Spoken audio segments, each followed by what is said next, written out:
अब मैं इस विशाल जनसभा को संबोधित करने के लिए मां महामाया की पावन नगरी पर विश्व के महान नायक, लोकप्रिय नेता, जिनको देश की जनता इस प्रकार जानती है, मोदी है तो सब मुमकिन है, ऐसे जन आकांक्षाओं पर खरा उतरने वाले, भारत देश की माताओं एवं बहनों को नया जीवन प्रदान करने वाले, बहनों के चेहरों पर मुस्कान बिखेरने वाले, महिलाओं को राजनीतिक रूप से सशक्त बनाने हेतु 33% का आरक्षण प्रदान करने वाले, भारत माता के सपूत, किसानों के जीवन में आर्थिक उन्नति लाने वाले, उनके जीवन में नए उजाले लाने वाले हम सभी भारतवासी जिनके संरक्षण में खुद को सुरक्षित महसूस करते हैं, ऐसे देश के यशस्वी प्रधानमंत्री माननीय मोदी जी को मैं ससम्मान सादर आमंत्रित करती हूँ।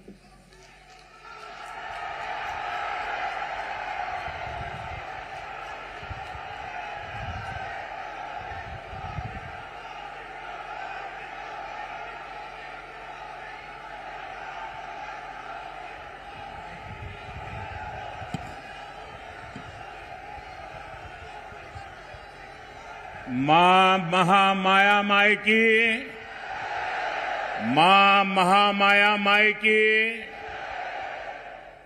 हमर बहनी भाई दद्दा और जम्मू संगवारी मनला मोर जय जोहार।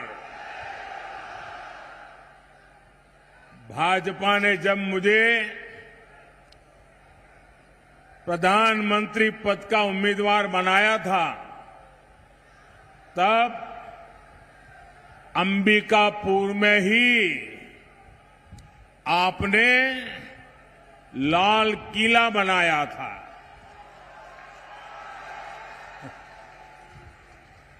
और जो कांग्रेस का इकोसिस्टम है, आए दिन मोदी पर हमला करने के लिए जगह ढूंढते रहते हैं। उस पूरी टोली ने उस समय मुझ पर बहुत हमला बोल दिया था कि ये लाल किला कैसे बनाया जा सकता है, अभी तो प्रधानमंत्री का चुनाव बाकी है और ये लाल किले का दृश्य बना करके वहां से सभा कर रहे, कैसा करते, यानी तूफान मचा दिया था।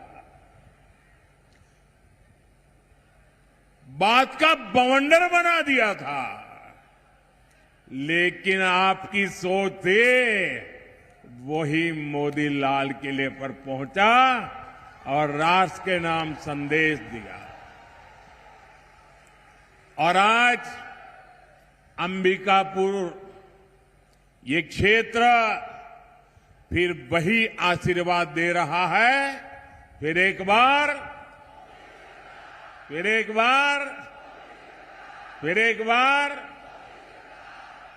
साथियों, कुछ महीने पहले मैंने आपसे छत्तीसगढ़ से कांग्रेस का भ्रष्टाचारी पंजा हटाने के लिए आशीर्वाद मांगा था। आपने मेरी बात का मान रखा और इस भ्रष्टाचारी पंजे को साफ कर दिया। और आज देखिए, आप सबके आशीर्वाद से सरगुजा की संतान, आदिवासी समाज की संतान आज छत्तीसगढ़ का मुख्यमंत्री के रूप में छत्तीसगढ़ के सपनों को साकार कर रहा है। और मेरे अनन्य साथी भाई विष्णु जी विकास के लिए बहुत तेजी से काम कर रहे हैं। आप देखिए, अभी कोई ज्यादा समय नहीं हुआ है, बहुत कम समय हुआ है, लेकिन इन्होंने इतने कम समय में रॉकेट की गति से सरकार चलाई है। धान किसानों को दी गारंटी, पूरी कर दी। अब तेंदुपत्ता संग्राहकों को भी ज्यादा पैसा मिल रहा है। तेंदुपत्ता खरीद भी तेजी से हो रही है। यहां की माताओं बहनों को महतारी वंदन योजना से भी लाभ हुआ है। छत्तीसगढ़ में जिस तरह कांग्रेस के घोटालेबाजों पर एक्शन हो रहा है, ये पूरा देश देख रहा है। साथियों, मैं आज आपसे विकसित भारत, विकसित छत्तीसगढ़ के लिए आशीर्वाद मांगने के लिए आया हूं।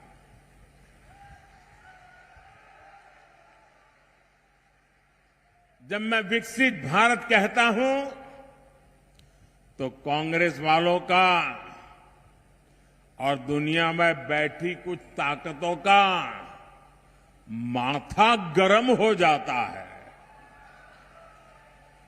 अगर भारत शक्तिशाली हो गया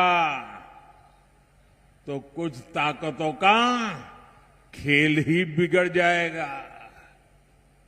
आज अगर भारत आत्मनिर्भर बन गया तो कुछ ताकतों की दुकान बंद हो जाएगी।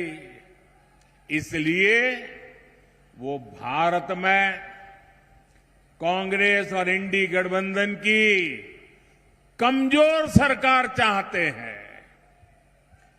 ऐसी कांग्रेस सरकार जो आपस में लड़ती रहे, जो घोटाले करती रहे। साथियों, कांग्रेस का इतिहास सत्ता के लालच में देश को तबाह करने का रहा है। देश में आतंकवाद फैला, किसके कारण फैला? किसके कारण फैला? किसके कारण फैला? किसके कारण फैला? देश में नक्सलवाद बढ़ा, किसके कारण बढ़ा? किसके कारण बढ़ा? साथियों, कांग्रेस का कुशासन और लापरवाही यही कारण है कि देश बर्बाद होता गया। आज भाजपा सरकार आतंकवाद और नक्सलवाद के विरुद्ध कड़ी कार्रवाई कर रही है, लेकिन कांग्रेस क्या कर रही है? कांग्रेस हिंसा फैलाने वालों का समर्थन कर रही है। इतना ही नहीं, जो लोग निर्दोषों को मारते हैं, लोगों का जीना हराम कर देते हैं, पुलिस पे हमला करते हैं, सुरक्षा बलों पर हमला करते हैं, अगर वो मारे जाएं तो ये कांग्रेस वाले उनको शहीद कहते हैं। जब आप ऐसे लोगों को शहीद कहते हो ना, तो इस देश के शहीदों का, वीरों का अपमान करते हो। इसी कांग्रेस की सबसे बड़ी नेता आतंकवादियों के मारे जाने पर आंसू बहाती है। ऐसी ही करतूतों के कारण कांग्रेस देश का भरोसा खो चुकी है।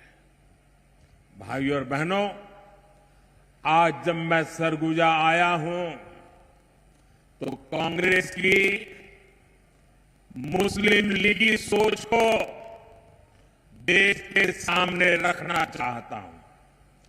और जब उनका मैनिफेस्टो आया, उसी दिन मैंने कह दिया था, आज नहीं कह रहा हूं, उसी दिन कहा था कि कांग्रेस का मैनिफेस्टो पर मुस्लिम लीग की छाप है।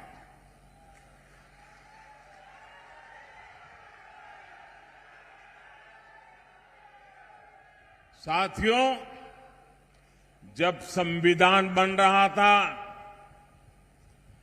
काफी चर्चा विचारणा के बाद देश के सभी बुद्धिमान लोगों के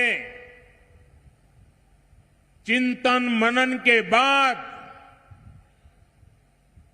बाबा साहब आंबेडकर के नेतृत्व में ये तय किया गया था कि भारत में धर्म के आधार पर आरक्षण नहीं होगा।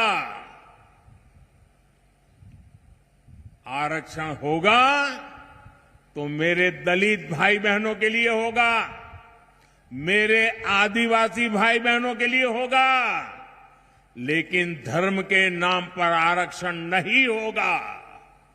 लेकिन वोट बैंक की भूखी कांग्रेस ने कभी इन महापुरुषों की बातों की परवाह नहीं की, संविधान की पवित्रता की परवाह नहीं की, बाबा साहब आंबेडकर के शब्दों की परवाह नहीं की। कांग्रेस ने वर्षों पहले आंध्र प्रदेश में धर्म के आधार पर आरक्षण देने का प्रयास किया था। फिर कांग्रेस ने इसको पूरे देश में लागू करने की योजना बनाई। इन लोगों ने धर्म के आधार पर 15% आरक्षण की बात कही और ये भी कहा कि एससी, एसटी, ओबीसी का जो कोटा है उसी में से कम करके, उसी में से चुरा करके ये धर्म के आधार पर कुछ लोगों को आरक्षण दिया जाए। 2009 के अपने घोषणा पत्र में कांग्रेस ने यही इरादा भी जताया। 2014 के कांग्रेस के घोषणा पत्र में भी इन्होंने साफ साफ कहा था कि वो इस मामले को कभी भी छोड़ेंगे नहीं, मतलब धर्म के आधार पर आरक्षण देंगे। अगर दलितों का, आदिवासियों का आरक्षण कट करना पड़े तो करेंगे।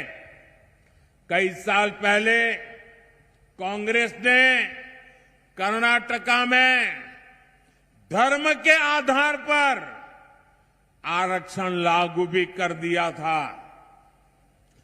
जब वहां बीजेपी सरकार आई तो हमने संविधान के विरुद्ध, बाबा साहब आंबेडकर की भावना के विरुद्ध कांग्रेस ने जो निर्णय किया था उसको उखाड़ करके फेंक दिया और दलितों को, आदिवासियों को, पिछड़ों को उनका अधिकार वापस दिया।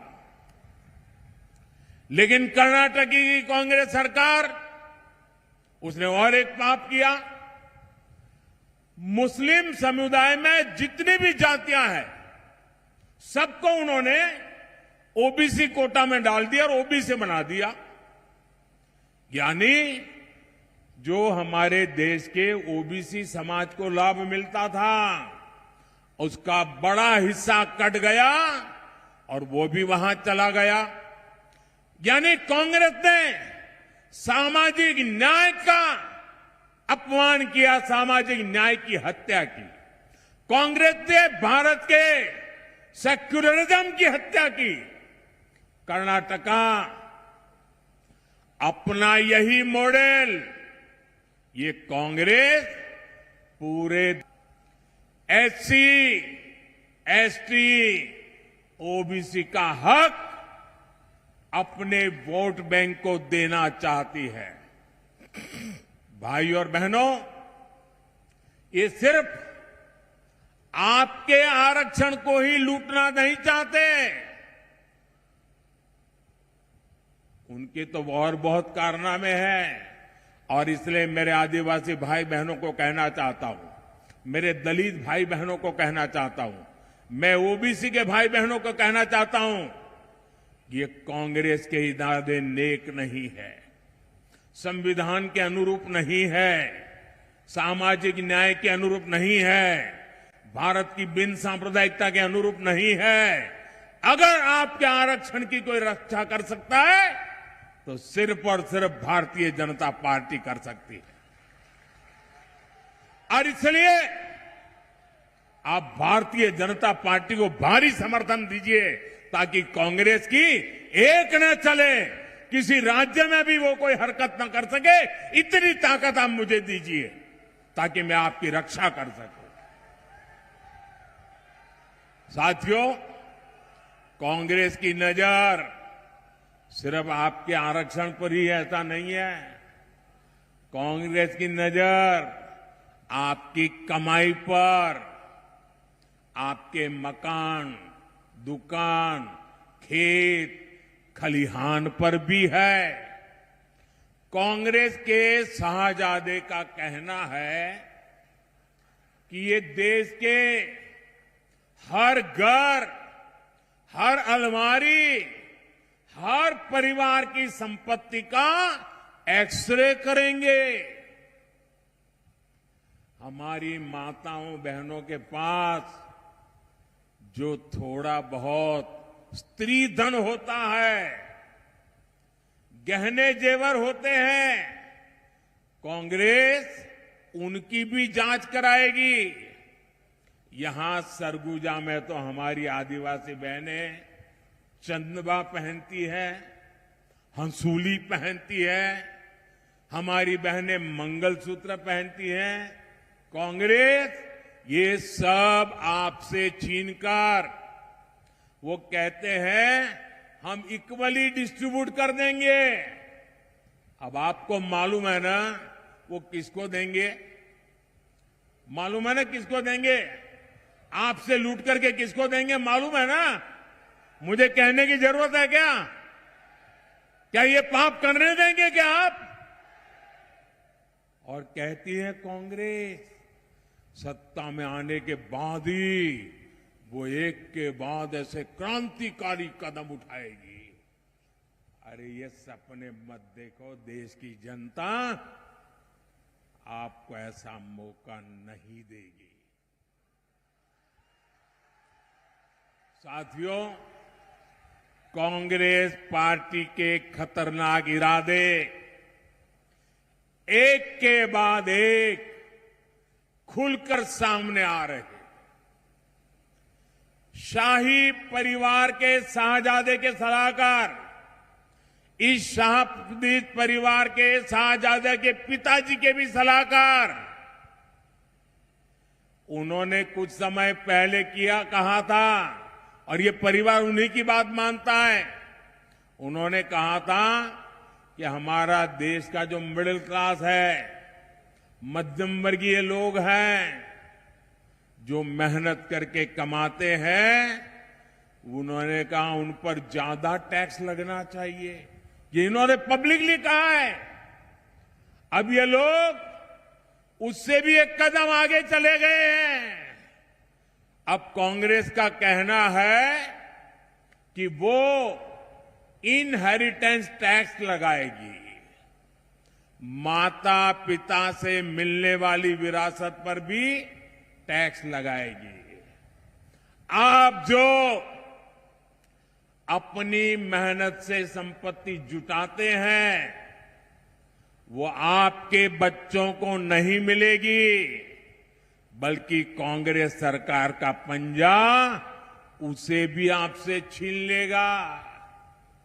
यानी कांग्रेस का मंत्र है कांग्रेस की लूट। कांग्रेस का मंत्र है कांग्रेस की लूट, जिंदगी के साथ भी और जिंदगी के बाद भी।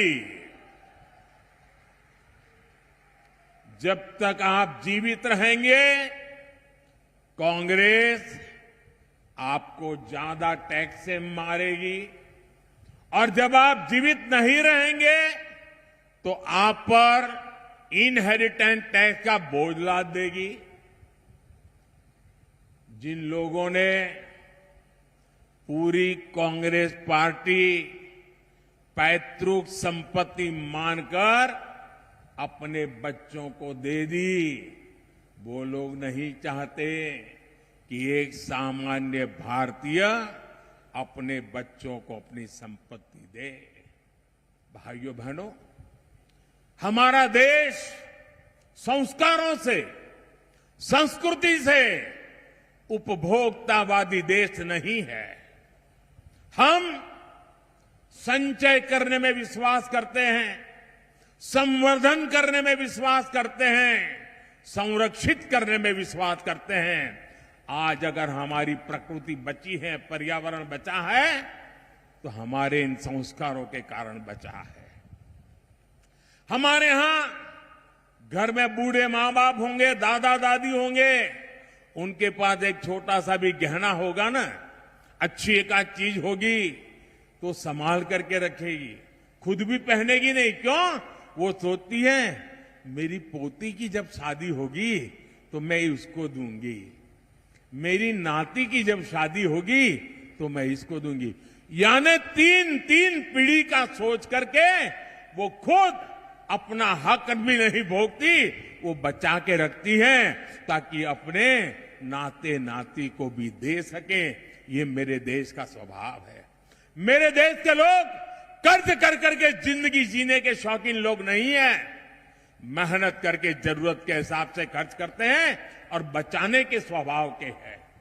ये भारत के मूलभूत चिंतन पर, भारत के मूलभूत संस्कार पर ये कांग्रेस पार्टी कड़ा प्रहार करने जा रही है। और उन्होंने कल ये बयान क्यों दिया है, इसका कारण है, एक तो ये सोच उनकी बहुत पुरानी है। आप पुरानी चीजें खोजोगे ना, और ये जो लोग फैक्ट चेक वाले जो है ना, मोदी की बाल की खाल उधेड़ने में लगे रहते हैं, जरा कांग्रेस की हर चीज देखिए, आपको हर चीज में ये बू आएगी। मोदी के बाल की खाल उधेड़ने में टाइम खराब मत करो। लेकिन मैं कहना चाहता हूं, ये कल तूफान इनके यहां क्यों मच गया, जब मैंने कहा कि अर्बन नक्सल, शहरी माओवादियों ने कांग्रेस पर कब्जा कर लिया है, तो उनको लगा कि कुछ अमेरिका को खुश करने के लिए भी कहना चाहिए। ये मोदी ने इतना बड़ा आरोप लगाया तो बैलेंस करने के लिए वो उधर की तरफ मुड़ने का नाटक कर रहे हैं। लेकिन वो आपकी संपत्ति को लूटना चाहते हैं, आपके संतानों का हक आज ही लूट लेना चाहते हैं। क्या आपको ये मंजूर है? ये आपको मंजूर है? जरा पूरी ताकत से बताइए, उनके कान पे सुनाई दे। ये मंजूर है? देश से चलने देगा? आपको लूटने देगा? आपके बच्चों की संपत्ति लूटने देगा? साथियों, जितने साल देश में कांग्रेस की सरकार रही, आपका हक का पैसा लूटा जाता रहा। लेकिन भाजपा सरकार आने के बाद अब आपके हक का पैसा आप लोगों पर खर्च हो रहा है। इस पैसे से छत्तीसगढ़ के करीब 13 लाख परिवारों को पक्के घर मिले। इसी पैसे से यहां लाखों परिवारों को मुफ्त राशन मिल रहा है। इसी पैसे से 5 लाख रुपए तक का मुफ्त इलाज मिल रहा है। मोदी ने ये भी गारंटी दी है कि 4 जून के बाद छत्तीसगढ़ के हर परिवार में जो बुजुर्ग माता पिता है, जिनकी आयु 70 साल हो गई है, अब उनको मैं कहना चाहता हूं, आज अगर आप बीमार होते हैं तो आपके बेटे को खर्च करना पड़ता है, आपकी बेटी को खर्च करना पड़ता है। अगर 70 साल की उम्र हो गई है और आप बेटे पर बोझ नहीं बनना चाहते,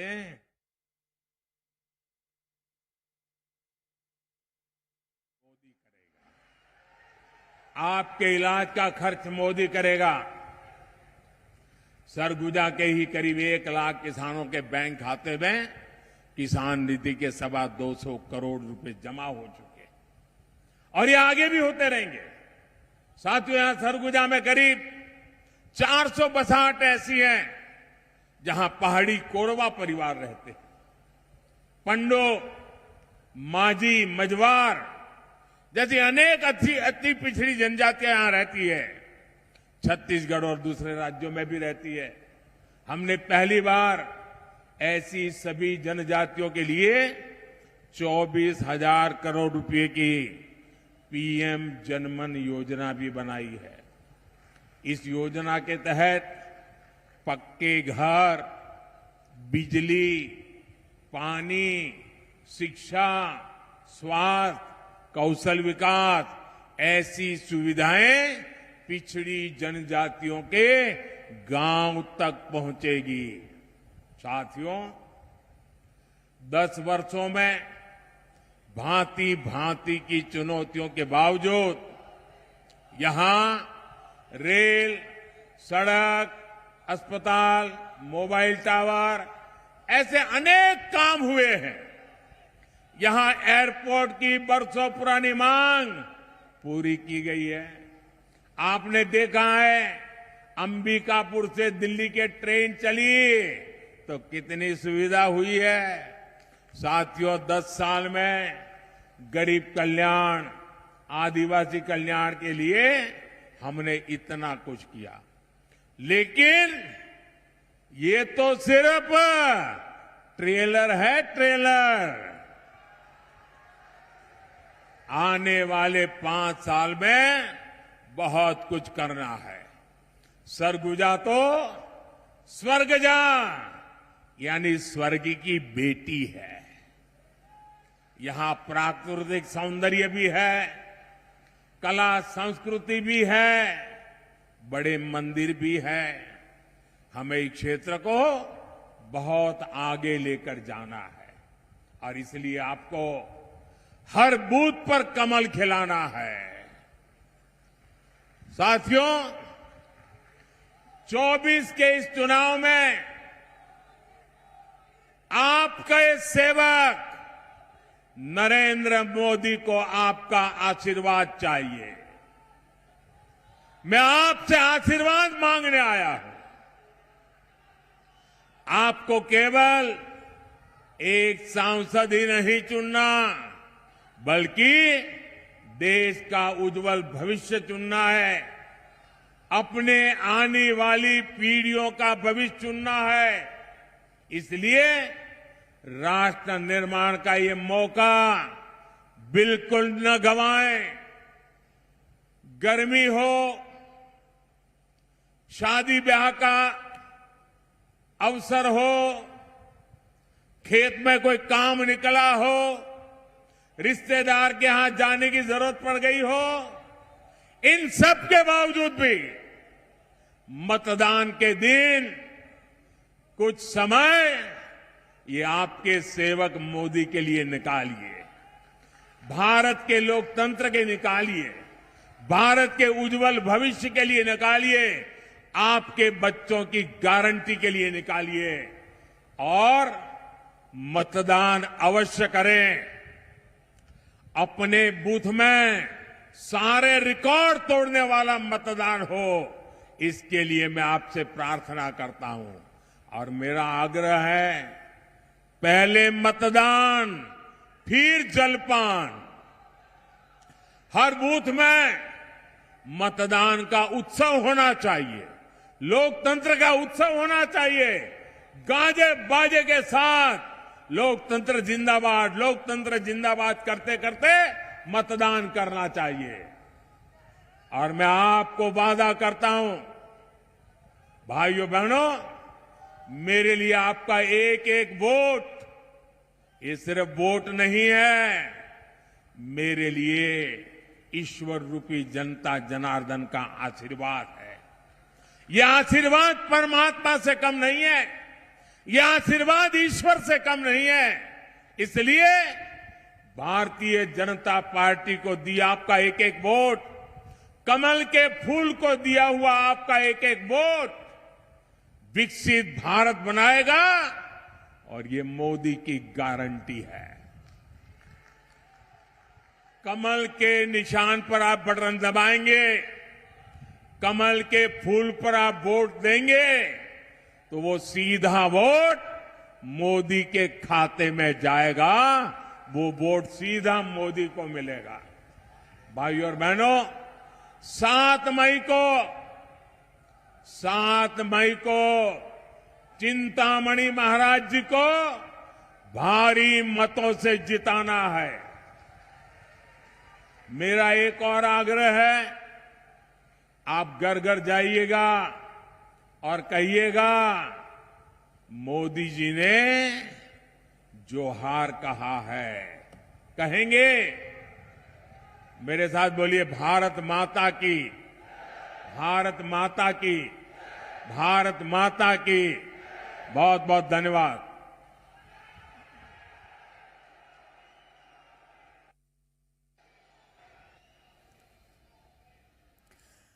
तो अंबिकापुर से प्रधानमंत्री नरेंद्र मोदी को आप सुन रहे थे। भारतीय जनता पार्टी के प्रत्याशी चिंतामणि महाराज के समर्थन में जनसभा को संबोधित किया है प्रधानमंत्री नरेंद्र मोदी ने, और कांग्रेस पर जबरदस्त हमला किया है कि अगर कांग्रेस सत्ता में आती है तो ये जनता की संपत्ति ले लेगी। और इसके साथ साथ प्रधानमंत्री नरेंद्र मोदी ने सभी से भारी संख्या में घरों से बाहर निकलकर वोट करने की भी अपील की है, क्योंकि इस बार वोट प्रतिशत उतना नहीं है जितना 2019 में था। तो यही वजह है कि प्रधानमंत्री नरेंद्र मोदी ने खास तौर पर जनता से अपील की है कि खुद भी वोट करने जाएं और दूसरे लोगों को भी प्रेरित करें। तो आज अंबिकापुर सरगुजा लोकसभा क्षेत्र में अंबिकापुर आता है। तीसरे चरण में 7 मई को यहां चुनाव होना है।